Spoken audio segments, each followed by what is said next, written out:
Hey there! Looking up at the sky, we can see the universe all around us. There are a lot of questions about it. How big is the universe? Why does the moon orbit the Earth? Is there weather in space? And how does math play a factor in stargazing?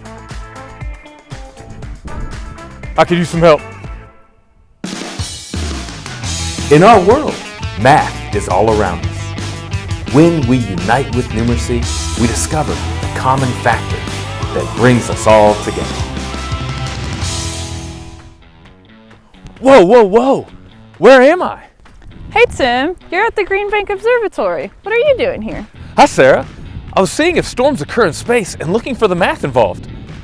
I'm guessing you might have some better tools on site? Yeah, the Green Bank Observatory is a facility of the U.S. National Science Foundation, and we're a radio astronomy observatory. So that means we're looking for radio waves, which are really long light waves, coming from things out in space.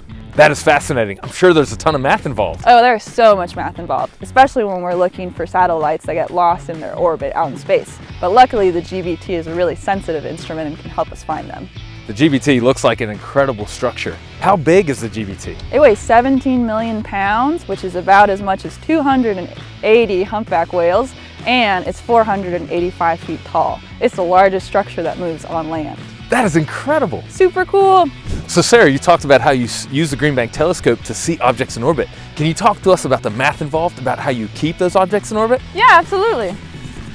So things that are out in space and orbiting other objects like satellites around the Earth are being pulled down by gravity, so they're falling towards us, but they're moving fast enough that they keep going around. So it's a really careful balance. But things that happen out in space, like space weather, solar storms send out supercharged particles that can knock these satellites off of their orbit due to differences in the size and shapes of sails on the satellites.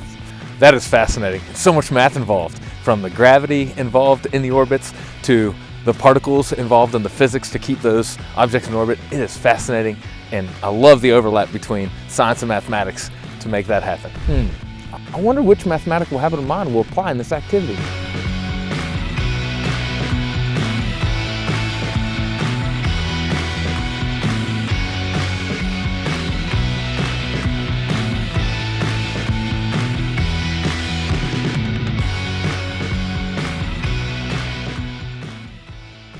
See if you can spot the mathematical habit of mind that makes sense. Can anybody think of any dangerous weather that happens here on Earth? Yeah.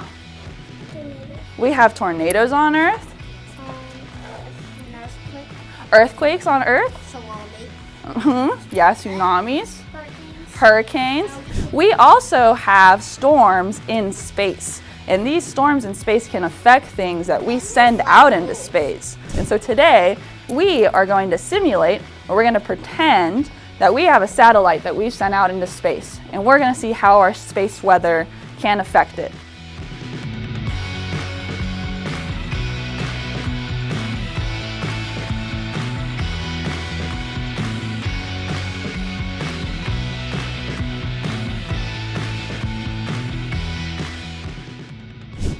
Wow, that was great. Which mathematical habit of mind do you think applied?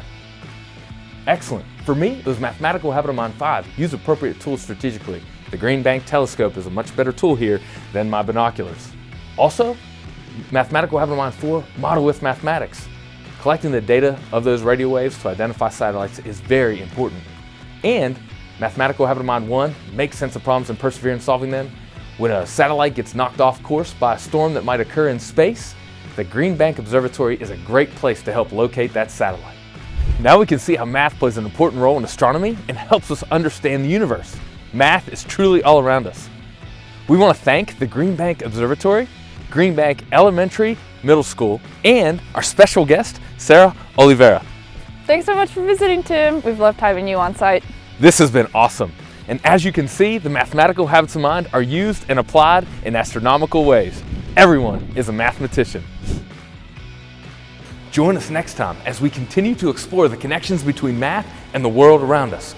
We are all math people when we nurture our skills and recognize the common factors. Let's unite with numeracy.